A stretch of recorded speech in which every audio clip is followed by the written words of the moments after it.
अस्सलाम वालेकुम dear students. कुछ दिन पहले मैंने एमए इंग्लिश कैसे कर सकते हैं, बीएस इंग्लिश कैसे कर सकते हैं और बीए इंग्लिश कैसे कर सकते हैं इस पर वीडियो बनाई थी। उस वीडियो में मैंने एक पॉइंट रेज़ किया था कि काफ़ी ज़्यादा स्टूडेंट्स की इंग्लिश में सप्ली होती है, चाहे वो बीए हो, बीएस हो या एमए इंग्लिश हो या इसके अलावा कोई इंग्लिश का पेपर हो, तो सप्लीज आ जाती हैं इंग्लिश सब्जेक्ट्स में।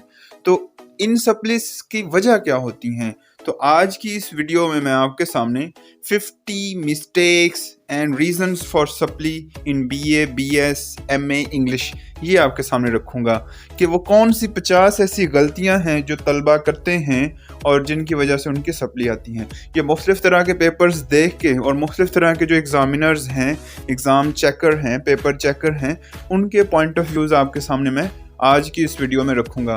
तो आई होप कि you people will follow these instructions and apply these instructions in upcoming exams so that you can avoid from supplies. So let's learn. First of all, there are 4 major categories of mistakes. मैंने इन 50 mistakes को 4 categories में divide कर दिया है। First of all, grammar की mistakes हैं, फिर content of answer यानी जो material आप provide करते हैं आंसर में उसकी mistakes हैं, फिर presentation यानी decoration of paper उसकी mistakes हैं, और लास्ट पर हैंड राइटिंग की मिस्टेक्स हैं यानी लिखाई की भी गलतियां होती हैं। So let's learn. First of all grammar की मिस्टेक्स देखते हैं। ग्रामर की सबसे पहली तो ग्रामर की मिस्टेक्स होती हैं जिसमें ग्रामर में बेसिकली पार्ट्स ऑफ स्पीच का यूज़ होता है, टेंसेस वगैरह होते हैं। सबसे ज़्यादा गलतियां ग्रामर की ही होती हैं। उसके बाद mistake of S and E S. आप टेंस यूज़ कर रहे हैं, ख़ास तौर पर प्रेजेंट इंडेफिनिट। सबको पता है कि ही और शी, इट और सिंगुलर नाउन के साथ हमने फर्स्ट फॉर्म के साथ एस या एस लगाना होता है, लेकिन most of the students they forget in the paper में जब लिख रहे होते हैं तो वो फर्स्ट फॉर्म ही सिंपल यूज़ कर रहे होते हैं, जैसे आई गो, ही गो ऐसी बस लिख रहे होते हैं। तो वो ये मिस्टेक कर जाते हैं कि एस ई एस लगाना भूल जाते हैं, जिसकी वजह से ये मिस्टेक अंडरलाइन होती है और मार्क्स बहुत ज़्यादा कट जाते हैं और सप्ली आ जाती है। नेक्स्ट मिस्टेक ये भी है plural subjects and S A I S. कई सब्जेक्ट्स को जब प्लूरल बनाते हैं तो सिर्फ एस लगाते हैं और कई सब्जेक्ट्स के साथ ई एस लगाना पड़ता है। जैसे वॉच है, घड़ी है, तो उसके साथ हम ई एस लगा के उसका प्लूरल बनाते हैं। इसके अलावा और भी कई ऐसे नाउन हैं ख़ास तौर पर जिनके लास्ट पर S, double S, C H, S H इस तरह के या ओ आता है, तो उनके लिए हम जब प्लूरल बनाना होता है तो हम ई एस लगाते हैं, सिंपल एस नहीं लगाते। तो ये मिस्टेक भी स्टूडेंट्स बहुत ज़्यादा करते हैं। फिर मिक्स्ड टेंसेस की मिस्टेक करते हैं स्टूडेंट्स।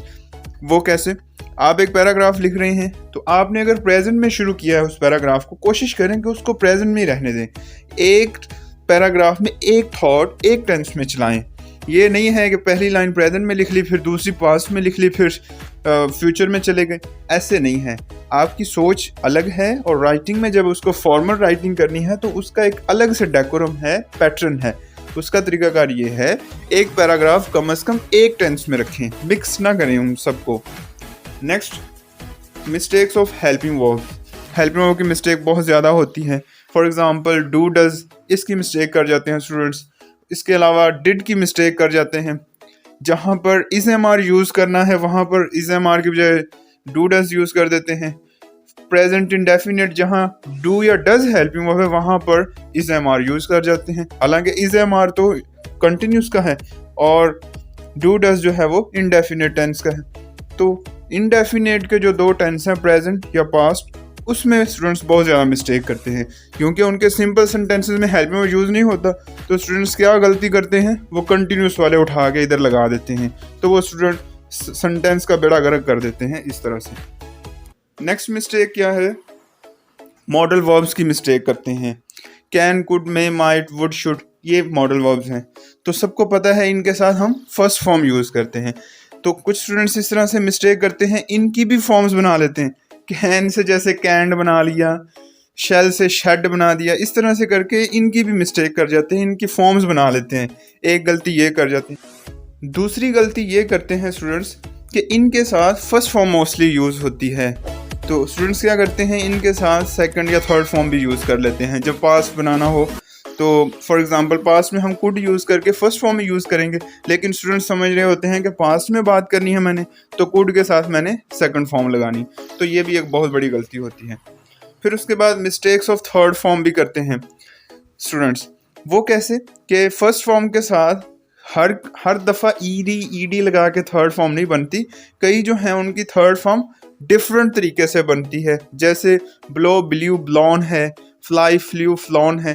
तो ये वाली जो इस तरह की जो इरेगुलर फॉर्म्स हैं, इनका थर्ड फॉर्म डिफरेंट तरीके से बनता है, तो स्टूडेंट्स इसकी भी मिस्टेक करते हैं, जिस वजह से उनकी सप्ली आती है। फिर use of apostrophe and S, इसकी भी गलती करते हैं स्टूडेंट्स। फॉर एग्जांपल जमा बनाना है तो वो जमा बनाने के लिए एस तो लगाते हैं, लेकिन एस के ऊपर अपोस्ट्रोफी भी लगा देते हैं, ठीक है। तो ये बहुत बड़ी गलती है। अपोस्ट्रोफी का मतलब तो का की के यानी मलकियत पैदा करने के लिए होता है, और जमा बनाने के लिए सिर्फ एस लगता है। तो स्टूडेंट्स क्या करते हैं, फॉर एग्जांपल स्टूडेंट है वर्ड, उसके बाद अपोस्ट्रोफी लगाते हैं, फिर एस लगाते हैं। हालांकि वो लिखना स्टूडेंट्स ही चाह रहे होते हैं यानी जमा, लेकिन वो अपोस्ट्रोफी के साथ जमा बना रहे होते हैं, तो that is also a mistake. Structure of sentence का बहुत ज़्यादा, इसकी सबसे ज़्यादा मिस्टेक्स होती हैं। सिंपल सा स्ट्रक्चर है इंग्लिश का, subject, helping verb, verb, object. तो स्टूडेंट्स क्या करते हैं, हेल्पिंग वर्ब को पहले, वर्ब को बाद में, और सब्जेक्ट को उसके बाद, ऑब्जेक्ट को शुरू में। इस तरह से जैसे उर्दू में सोचते हैं वैसे ही वो इंग्लिश में कर रहे होते हैं। हालांकि उर्दू का और इंग्लिश का स्ट्रक्चर दोनों डिफरेंट है। उर्दू में जैसे हम खाना खा रहे हैं या हम स्कूल जा रहे हैं, हम सब्जेक्ट है और स्कूल ऑब्जेक्ट है। उर्दू में देखें सब्जेक्ट के फौरी बाद क्या आया है, ऑब्जेक्ट है, लेकिन इंग्लिश में इस तरह नहीं होता। इंग्लिश में तो सब्जेक्ट के फौरी बाद हेल्पिंग वर्ब आता है। तो स्टूडेंट्स क्या करते हैं, वही हम स्कूल जा रहे हैं, वही स्कूल आर गोइंग, तो गलत कर देते हैं इस तरह से स्ट्रक्चर। तो सेंटेंस का स्ट्रक्चर गलत करना भी ये बहुत बड़ी मिस्टेक होती है स्टूडेंट्स की। उसके बाद use of as far as, ये भी स्टूडेंट्स बहुत ज़्यादा मिस्टेक कर जाते हैं इसकी। ये यूज़ करना है अच्छी बात है, लेकिन इसको एज फार एज लिखना है, ये नहीं है कि एज फॉर एज लिख देना है। FOR नहीं है, FAR है। उसके बाद यूज ऑफ आर्टिकल्स, आर्टिकल्स का आपको पता है A, N एंड द है आर्टिकल। तो कई स्टूडेंट्स क्या मिस्टेक करते हैं, A और N की गलती कर जाते हैं। ये दोनों वाहद के लिए लगते हैं, एन एप्पल, ओके, या फिर अ वॉच, तो ये दोनों वाहद के साथ लगते हैं। लेकिन स्टूडेंट्स क्या मिस्टेक कर जाते हैं, A एंड N की, उनको पता ही नहीं चलता कि यहाँ पर N लगाना था या A लगाना था। सिंपल इसको इस तरह से समझ लें, जिस सिंगुलर नाउन की आवाज़ अलिफ या आइन वगैरह से होती है शुरू, आवाज़, तो उसके साथ हम एन लगाते हैं, और जिनकी आवाज़ अलिफ या आइन से शुरू नहीं होती वाहद नाउन की, उनके साथ हम ए लगाते हैं। जैसे एन एप्पल, एप्पल की जो साउंड है वो अलिफ से शुरू हो रही थी या आइन से शुरू हो रही है, इसलिए हमने एन लगा दिया। इस तरह से वॉच है आ वॉच, क्यों, क्योंकि वॉच वाव से शुरू हो रही है साउंड, इसलिए हम उसके साथ आ लगाएंगे। उसके बाद और भी मिस्टेक होती हैं, use of the with nouns, article जो द है उसकी भी बहुत मिस्टेक्स होती हैं। किन नाउन्स के साथ द लगाना है और किन नाउन्स के साथ द नहीं लगाना, ये सीखना बहुत ज़रूरी है, ठीक है। इसके ऊपर भी एक सेपरेट वीडियो की ज़रूरत है, इसके ऊपर आप गूगल भी कर सकते हैं या मेरे इसी चैनल पर एक वीडियो पड़ी है उसको देख लें। काफ़ी ज़्यादा कैटेगरीज हैं जिनके साथ दा लगा सकते हैं और काफ़ी तरह के नाउन्स ऐसे हैं जिनके साथ दा नहीं लगा सकते। Next, mistakes of articles. Articles की मिस्टेक्स मैंने तीनों तरह से बता दी हैं, ए, एन और दा की। उसके बाद मिस्टेक्स ऑफ प्रेपोजिशन, प्रेपोजिशन की मिस्टेक्स भी बहुत ज़्यादा होती हैं। आप मैट्रिक की सिंपल सी किताब है ग्रामर की, उसकी प्रेपोजिशन उठा के उनको अच्छी तरह से रट्टा लगा लें, आपको इजीली याद हो जाएंगी। किसके साथ ऑफ लगाना है, किसके साथ इन लगाना है, किसके साथ ऑन लगाना है, किसके साथ एट लगाना है, किसके साथ विद लगाना है, तो ये सीखने से आती हैं, इनको रट्टा लगाना चाहिए। प्रेपोजिशन अगर गलत यूज़ कर दी तो डेफिनेटली वो सेंटेंस का सारा स्ट्रक्चर ही ख़राब होकर रह जाता है। फिर mistakes of punctuation, punctuation marks में full stop, comma, semicolons, exclamation mark, question mark, ये बहुत मैटर करती हैं। क्योंकि राइटिंग में पंक्चुएशन मार्क्स ही ये डिफाइन करती है ना कि राइटर सोच रहा है, तेज़ी से बोल रहा है, क्वेश्चन कर रहा है, रुक रहा है, या वो हैरान है, परेशान है, गुस्से में है, तो ये पंक्चुएशन मार्क्स से ही पता चलता है। तो अगर पंक्चुएशन मार्क्स ही गलत लगा दी तो राइटिंग जो है वो तो गलत ही हो जाएगी। तो ये भी मिस्टेक होती है ख़ास तौर पर एप्लीकेशन राइटिंग में। उसमें अगर पंक्चुएशन मार्क्स ही गलत हैं तो आपके मार्क्स तो सारे कटने। Next, mistakes of active and passive voice. Simple सा रूल है, सब्जेक्ट को ऑब्जेक्ट, ऑब्जेक्ट को सब्जेक्ट बना देना है, और हेल्पिंग ऑफ नेक्स्ट वाले टेंस का यूज़ करना है। और फॉर्म ऑफ वर्ब कौन सी है? थर्ड। सिंपल सा रूल है। इसके ऊपर भी एक वीडियो बना के मैं इसी चैनल पर डाल दूंगा कि एक्टिव टू पैसिव कैसे बनाते हैं, और स्टूडेंट्स इसकी बहुत सी मिस्टेक्स करते हैं। Next, mistakes of adjectives. Adjectives लगाते हुए गलती कर जाते हैं। एडजेक्टिव की पोजीशन कौन सी होती है, कहाँ पर एडजेक्टिव लिखना है और कहाँ पर नहीं लिखना, या उसको कैसे लिखना है, उसकी डिग्री सेकंड थर्ड कैसे बनाते हैं, उन सेकंड थर्ड के साथ क्या लगाना है, वो बहुत मिस्टेक कर जाते हैं। फॉर एग्जांपल, अगर आपने सेकंड डिग्री यूज़ करनी है तो उससे पहले आपने देन यूज़ करना है, THAN देन, ना कि THEN देन। उसका मतलब तो फिर होता है, लेकिन जो हमने देन यूज़ करना है THAN देन, इसका मतलब होता है ज़्यादा। तो इस तरह थर्ड डिग्री जब एडजेक्टिव की यूज़ करनी है तो हमने उससे पहले दा लगाना होता है, THE दा। तो यूज़ ऑफ एडजेक्टिव जो है ना, इसकी भी मिस्टेक्स करते हैं स्टूडेंट्स। फिर single I should be capital. कई दफ़ा आप लिख रहे होते हैं और आई का यूज़ करना पड़ जाता है, तो आपने डेफिनेटली आई को कैपिटल करना है। कई स्टूडेंट्स इसको जो है स्मॉल करते हैं, वो ये भी एक मिस्टेक है। Mistake of full stop. जब आपने सेंटेंस को ख़त्म करना है, उसके एंड पर फुल स्टॉप लगाना लाजमी है, पता चले कि यहाँ पर राइटर खामोश हो गया, उसकी बात कंप्लीट हो गई है। नेक्स्ट, अब ये कैटेगरी सेकंड कैटेगरी है। ये वो मिस्टेक्स हैं जो आपके मटेरियल की मिस्टेक्स हैं, कंटेंट की मिस्टेक्स हैं। इनको देखते हैं। First mistake, poor attempt. आपने जो क्वेश्चन का आंसर जिस तरह से लेना शुरू किया वही पुअर है, बहुत वीक किस्म की जो आपकी अटेम्प्ट है। Next, distorted ideas. Distorted ideas का मतलब है कि आपके ख्यालात बिखरे हुए हैं। फॉर एग्ज़ाम्पल, आप अगर किसी राइटर की बायोग्राफी पर लिख रहे हैं तो आपके ख्यालात बिखरे हुए हैं, आपको समझ नहीं आ रही कि पहले उसकी डेट ऑफ बर्थ वाली बातें बतानी है, फिर एजुकेशन की बातें बतानी है, फिर उसकी मैरिज है, फिर उसकी पोइट्री है, फिर उसकी एंड पर जो है पॉलिटिकल लाइफ है, और लास्ट पर उसकी डेथ सीन है। तो ये आइडियाज़ आप डिस्टॉर्टेड हैं, आपको पता ही नहीं चल रहा। कभी आप छलांग लगा के पोइट्री पर चले जाते हैं, कभी आप उसकी बर्थ प्लेस पर चले जाते हैं, कभी उसकी मैरिज पर चले जाते हैं, कभी उसकी डेथ बताते हैं, फिर उसकी एजुकेशन पर आ जाते हैं। तो ये डिस्टॉर्टेड आइडियाज़ नहीं होने चाहिए। बैड सीक्वेंस का मतलब भी सिंपल यही है कि आप एक तरतीब से लिखने के बजाय आइडियाज़ को बेतरतीबा करके लिख दें। ठीक है, इसका सलूशन क्या है? जो सीक्वेंस को ख़राब करने से बचाने का सलूशन क्या है? आप क्वेश्चन को अटेम्प्ट करने से पहले लास्ट पे जाके, पेपर के लास्ट पे जाके जो भी लिखना है आंसर, उसकी एक तरतीब बना लें पहले उसकी। फॉर एग्ज़ाम्पल, हम इंग्लिश में अल्लामा इकबाल का ऐसे लिखते हैं, फॉर एग्ज़ाम्पल FA BA में या MA में, तो आपने क्या करना है, पहले उनकी बर्थ, फिर उनकी अर्ली चाइल्डहुड, उनकी अडल्टहुड, एजुकेशन, पोइट्री, फिर लास्ट पर जाके उनकी पॉलिटिक्स और डेथ। इस तरह से आप 6-7 पैराग्राफ्स इस तरह से छोटे छोटे बुलेट पॉइंट्स में वहाँ पर बना लें, तो आपका सीक्वेंस ख़राब नहीं होगा।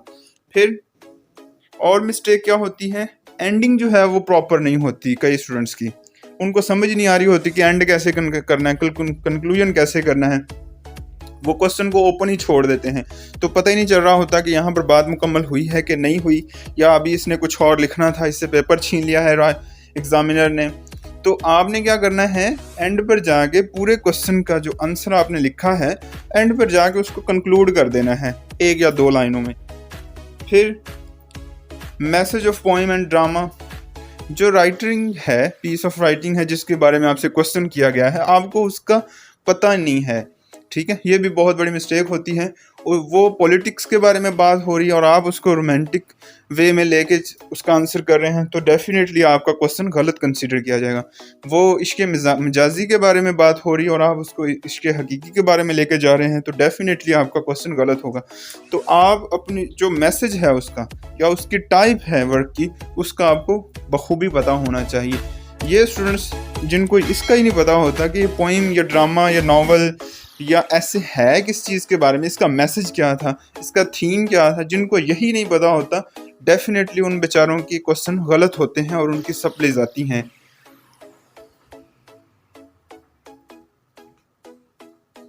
Next, understanding of questions. Question को समझे ही नहीं सही तरह से। क्वेश्चन फॉर एग्जांपल वाई से शुरू हो रहा है, तो आपने आंसर में रीजंस देनी है क्यों। वाई का मतलब क्यों होता है, लेकिन अगर आप आंसर में आप व्हाट का आंसर करना शुरू कर दें या वेयर का आंसर करना शुरू कर दें, उसके आगे पीछे उसका बैकग्राउंड बताना शुरू कर दें, तो ये तो गलत होगा ना क्वेश्चन। तो क्वेश्चन को पहले समझना बहुत ज़रूरी है। उसकी स्टेटमेंट में उन्होंने पूछा क्या है। आपकी बुक में लेसन है, फॉर एग्जांपल एक राइटर के 7 भाइयों के बारे में पूरा एक लेसन है, नॉवल है, तो आपसे उन्होंने क्वेश्चन सिर्फ एक भाई या बहन का उन्होंने पूछा है, तो आपने उसको समझना है कि उन्होंने पूछा क्या उस भाई के बारे में। उसकी सिर्फ और सिर्फ एजुकेशन के बारे में क्वेश्चन किया है, तो आप सिर्फ और सिर्फ एजुकेशन के बारे में मटेरियल प्रोवाइड करें, ना कि उसकी सारी की सारी लाइफ ही आप उसके सामने लिख के रख दें, तो वो सारे का सारा इररेलेवेंट कंसीडर किया जाएगा। फिर पुअर लॉजिक्स हैं। फॉर एग्जांपल आपसे क्वेश्चन पूछते हैं कि कोई राइटिंग है, उसमें हीरो कौन है, ठीक है, तो आपने अगर कहना है कि जी ए हीरो है यानी या बी हीरो है, तो आप उसकी लॉजिक्स दें कि जी इस वजह से हीरो ये वाला बंदा है या बंदी है। आप ये कहने के बजाय आप जस्ट वैसे ही कह दें कि जी वैसे हीरो है, इस तरह हीरो है, तो ये गलत बात है। इस तरह से आपका क्वेश्चन गलत कंसीडर किया जाएगा। लॉजिक्स का मतलब फैक्ट्स एंड फिगर्स के साथ रेफरेंसेस दें या वहाँ से कोटेशंस उठाएं टेक्स्ट में से, फिर जाके बात बनती है कि हाँ जी ये बात ऑथेंटिक कर रहा है राइटर। फिर उसके बाद mistake of repeated ideas. Repetition बहुत ज़्यादा करते हैं स्टूडेंट्स, जिसकी वजह से क्रॉस लगते हैं, रेड किया जाता है उनका पेपर। जो बात आप एक दफ़ा कर लें, कोशिश करें उसको रिपीट ना करें। मतलब जो थॉट आपने पहले बता दी है, जो आर्गुमेंट पहले कर ली है, वो उसको रिपीट ना करें, वरना आपका पेपर गलत कंसीडर किया जाएगा आंसर आपका। Poor sense of concept he clear नहीं है, आप कहना क्या चाह रहे हैं, आपको खुद को अगर अंदाज़ा नहीं है कि आपने कहना क्या है, तो डेफिनेटली आपका आंसर गलत ही आप लिखेंगे।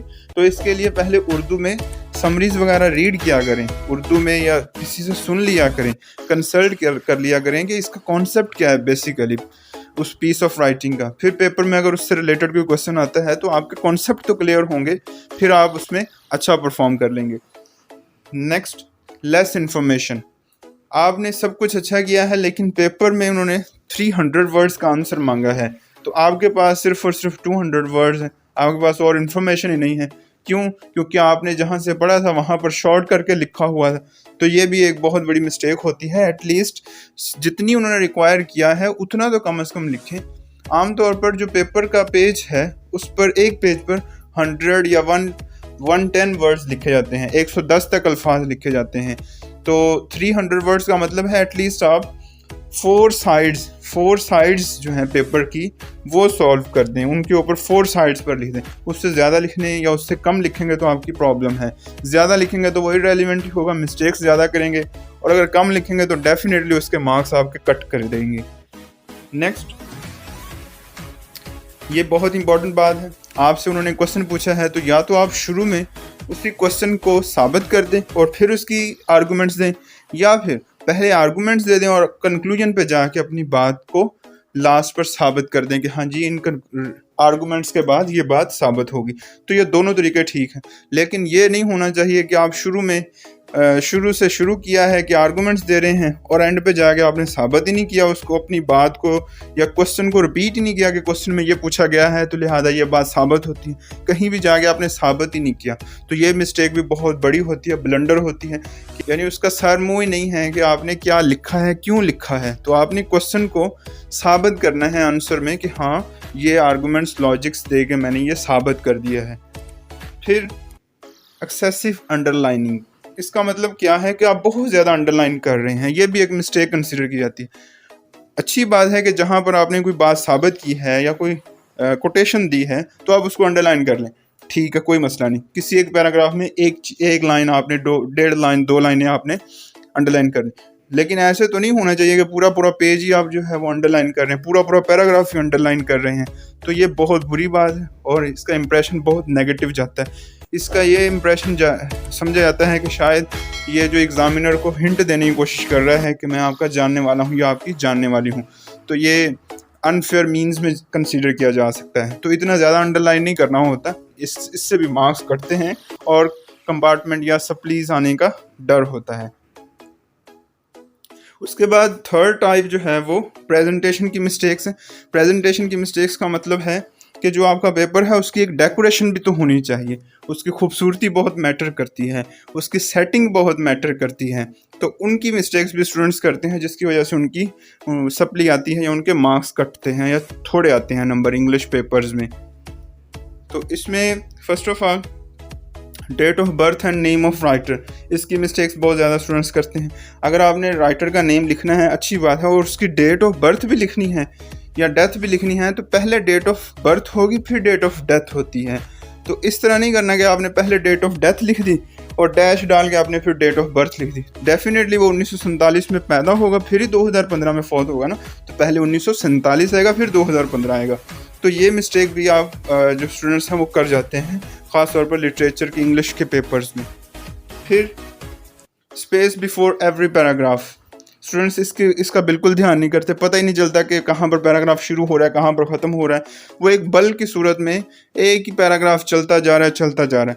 तो डेफिनेटली 5 से 7 लाइनों का एक पैराग्राफ होता है। जब 5 से 7 लाइनों का पैराग्राफ कंप्लीट हो जाए तो एक लाइन छोड़कर दूसरा पैराग्राफ शुरू कर लें, ठीक है। और हर पैराग्राफ जब शुरू करना है तो 1 इंच का इंडेंट दे के फिर शुरू करना होता है।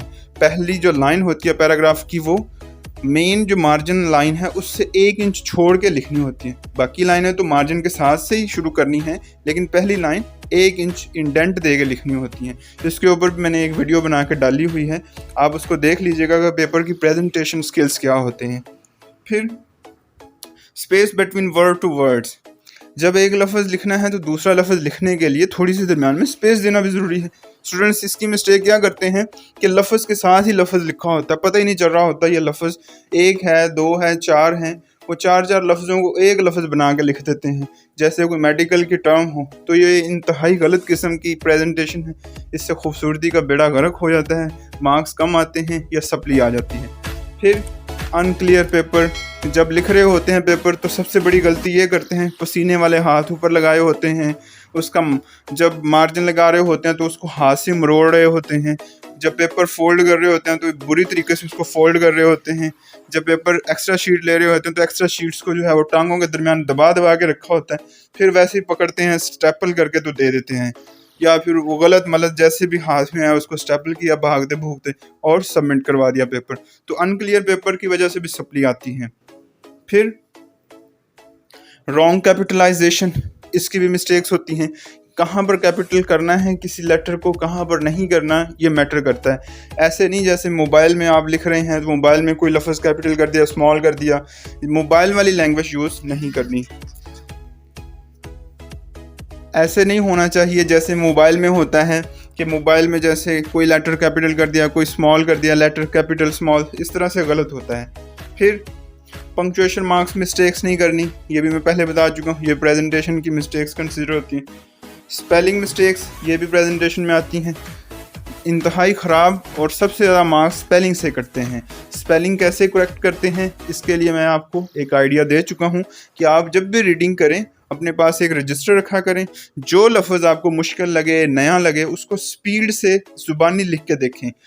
पहली दफ़ा हो सकता है आप उसको जब लिख के देखें तो गलत हो जाए स्पेलिंग, फिर उसको देखें फिर उसको लिखें। अगर आपने 1-2 दफ़ा लिख के उसको सही, आपको स्पेलिंग उस वक़्त याद हो जाएंगे जब आप उसको 1 या 2 दफ़ा लिख के देख लेंगे। और एंड पर जब पेपर देने जाएं या पेपरों से पहले जब आप रिवीजन करें तो आप उन वर्ड्स को जो आपने रजिस्टर पर इस तरह से स्पीड से लिखे थे ज़ुबानी, उनको बस अच्छी तरह से याद कर लें तो आपकी स्पेलिंग की मिस्टेक्स ख़त्म हो जाएंगी या बहुत कम हो जाएंगी। उसके बाद स्टार्ट ऑफ क्वेश्चन की मिस्टेक्स होती हैं। स्टार्ट कैसे करना है, कुछ स्टूडेंट्स जो हैं वो क्वेश्चन को टैग ही नहीं अच्छी तरह से कर पाते कि वो क्वेश्चन में पूछा क्या गया है और उसका स्टार्ट कैसे लेना है। बाकायदा एक थीसिस स्टेटमेंट लिखनी पड़ती है, अच्छी तरह से उसका स्टार्ट करना पड़ता है कि मैं इसके बारे में ये लिखने जा रहा हूँ या इसके बारे में ये है। उस क्वेश्चन को बाकायदा आपने पॉइंट आउट करके फिर आगे चलना है। स्टार्ट में आपने उसको पॉइंट आउट करना है, पता चले कि हाँ क्वेश्चन को समझ लिया और क्वेश्चन का ही आंसर करना है। ये नहीं है कि जो आपने पेपर से पहले जो रट्टा लगाया हुआ था किसी जगह पर पड़ा हुआ, उसका जो वैसे मटेरियल उठा के तो यहाँ लिख दें, तो साफ पता चल जाएगा कि ये बंदे या बंदी ने क्वेश्चन को नहीं अटैक किया, क्वेश्चन को नहीं समझा, बल्कि पहले से कुछ रट्टा लगाया हुआ था उसी को यहाँ पर कॉपी पेस्ट कर दिया है। तो स्टार्ट अच्छा हो, मिडल ऑफ क्वेश्चन अच्छा होना चाहिए। मिडल ऑफ क्वेश्चन में पैराग्राफ्स बना के लिखें, 5-7 लाइनों का पैराग्राफ हो, हर पैराग्राफ में कोई एक आध कोटेशन डालें, उसको खूबसूरत करके लिखें। फिर अनप्रूव्ड क्वेश्चन की मिस्टेक्स होती हैं कि आपने जो भी आपसे क्वेश्चन पूछा गया आपने उसका आंसर कर दिया और लास्ट पे जाके आपने कंक्लूड ही नहीं किया, प्रूव ही नहीं किया कि हाँ जी ये आर्गूमेंटेशन से जो क्वेश्चन आपने पूछा था उसका ये जवाब साबित हो गया। तो ये आपने इस तरह की स्टेटमेंट्स 2-4 लाइनें ही लिखी, ना शुरू में लिखी ना एंड पर जाके लिखी, तो ओपन छोड़ दिया क्वेश्चन को। इस वजह से भी क्वेश्चन के मार्क्स कटते हैं। फिर हाईलाइटिंग द प्रूव्ड स्टेटमेंट, आप जो भी बात साबित हो जाए उसको हाईलाइट करें, अच्छी बात है, लेकिन प्रूव्ड स्टेटमेंट को हाईलाइट ही नहीं करते, जिसकी वजह से मार्क्स कटते हैं। पता ही नहीं चलता कि ये वाली बात इंपॉर्टेंट थी। तो एग्जामिनर को जो इम्प्रूव्ड बात है, जो आपका एग्जैक्ट आंसर बनता है, उसको 1-2 लाइनें हाईलाइट करके दिखाना भी बहुत ज़रूरी होता है। फिर अंडरलाइनिंग मिस्टेक्स हैं, अंडरलाइनिंग करनी है, अच्छी बात है, लेकिन ये नहीं है कि आप पैराग्राफ पूरे पैराग्राफ्स जो हैं उनको अंडरलाइन करते रहें, ये मिस्टेक है। मार्जिन मिस्टेक्स हैं। पहली बात तो ये याद रखें कि पेपर में मार्जिन एक तरफ लगाते हैं और 1 इंच का लगाते हैं, और आपके पास अगर स्केल है तो बस स्केल को रखें लेफ़्ट साइड पर और लाइन लगा दें, मार्जिन लग जाएगा। अगर आपके पास स्केल नहीं है तो पेज को 1 इंच जो है वो फोल्ड करें, उसको अच्छी तरह से प्रेस करें, उसको खोल लेंगे तो वो लाइन बन जाएगी।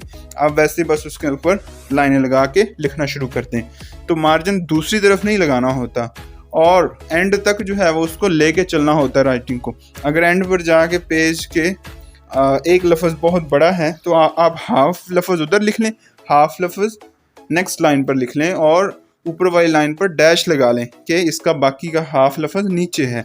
ऐसे नहीं हो कि एंड पर जो है वो सीढ़ियाँ बन जाएं पेज के दूसरी तरफ। लेफ़्ट साइड पर तो मार्जिन लगा हुआ है ना, तो राइट साइड पर पेज के ऐसे सीढ़ियाँ सी ना बनी हों, बल्कि एक तरीके से एक लाइन में सारे लफ्ज़ ख़त्म हो रहे हों, सारी लाइंस ख़त्म हो रही हों। लास्ट पर हैंड राइटिंग की मिस्टेक्स हैं, इनको आप 4th कैटेगरी कह लें। सबसे पहले बैड राइटिंग, लिखते हुए ऐसे नहीं होना चाहिए जैसे आप मक्खियाँ भिगो के कीड़े भिगो के रोशनाई में आप पेज के ऊपर रख रहे हैं, पेपर के ऊपर रख रहे हैं और वो खुद ही चलते जा रहे हैं। ऐसी राइटिंग नहीं होनी चाहिए। 1 साल देने का मकसद ये होता है कि स्टूडेंट एटलीस्ट अपनी राइटिंग पर भी फोकस करें। इंग्लिश राइटिंग कर रहे हैं, इंग्लिश पेपर है, तो राइटिंग भी तो खूबसूरत करें इंग्लिश की। पूरे साल में सिर्फ रट्टा ही नहीं लगाना, पूरे साल में कोई 10-15 दिन, 50 दिन लगा के अपनी राइटिंग को भी इम्प्रूव करें। फिर मिस्टेक्स ऑफ कटिंग, कुछ स्टूडेंट्स जब मिस्टेक होती है तो उसके ऊपर इस तरह से फूल बूटे बनाते हैं कि भाग के एग्जामिनर को बता रहे होते हैं कि यहाँ पर मिस्टेक है, यहाँ पर मिस्टेक है, यहाँ भी मैंने मिस्टेक की। तो इतनी ज़्यादा लाइनें, उसके ऊपर इतना ज़्यादा गंद मारने की ज़रूरत नहीं होती, बस एक छोटी सी लाइन लगा देना ही काफ़ी होती है। और अगर एक से ज़्यादा लाइनें मिस्टेक करती हैं एक जगह पर, तो लाइन के स्टार्ट में और लाइन के एंड पर जहाँ मिस्टेक है उनके ब्रैकेट्स लगाएं और ऊपर छोटा सा क्रॉस कर दें, पता चल जाएगा कि ये 2 लाइनें मिस्टेक हैं। ये नहीं है कि उन पूरी 2 लाइनों को आप जो है वो क्रॉस करते जाएं, गंद मारते जाएं, फूल बूटे बनाते जाएं। ऐसे करेंगे तो आपकी ये पेपर की जो है हैंड राइटिंग का बेड़ा गर्क हो जाएगा। फिर अनटाइडी पेपर नहीं होना चाहिए, गंदा मंदा सा पेपर नहीं, साफ़ सुथरा पेपर होना चाहिए। फ्लो ऑफ राइटिंग बहुत मैटर करती है। इसका मतलब ये है कि या तो आप अल्फाज इस तरह से सीधा लिखें या फिर लेफ़्ट साइड की तरफ उनको इटैलिक कर दें या राइट साइड की तरफ इटैलिक कर दें। ये नहीं है कि फ़्लो में कभी स्ट्रेट लिख दिया वर्ड, कभी लेफ़्ट साइड के ऊपर उनको मोड़ दिया, कभी राइट साइड के ऊपर उनको मोड़ दिया। ऐसे नहीं होना चाहिए, इंतहाई बुरी राइटिंग कंसिडर की जाती है। किसी एक फ़्लो में लिखें, लेफ़्ट में, राइट में या स्ट्रेट में। उसके बाद size of font of writing, ये बहुत मैटर करता है। ये नहीं होना चाहिए कि आपकी जो राइटिंग है कोई लफ्ज़ यानी छोटा, कोई लफ्ज़ बहुत ही बड़ा, इस तरह से नहीं होना चाहिए। एक तरीके से लिखें कि आपने किस साइज़ की राइटिंग करनी है, और ये प्रैक्टिस से होगी। अगर आप स्टूडेंट्स ये मिस्टेक करते हैं कि आपको राइटिंग का साइज़ ही नहीं सही तरह से आपने डिफ़ाइन किया, तो डेफिनेटली आपकी मिस्टेक्स कंसीडर की जाती हैं, हैंड राइटिंग की मिस्टेक्स हैं, और इससे मार्क्स कटते हैं, सप्ली आती है। सो ये वाली 50 मिस्टेक्स हैं, और ये स्टूडेंट्स के पास पेपर्स देख के एग्ज़ामिनर्स ने ये पॉइंट आउट की हैं। तो आई होप कि आप इनको मद्देनज़र रखेंगे और इनसे बचने की कोशिश करेंगे, ताकि आपकी इंग्लिश के पेपर्स जो हैं उनमें सप्ली ना आए। So wish you all the best, and if you like this video please subscribe this channel and share with your friends and fellows. Thank you so much.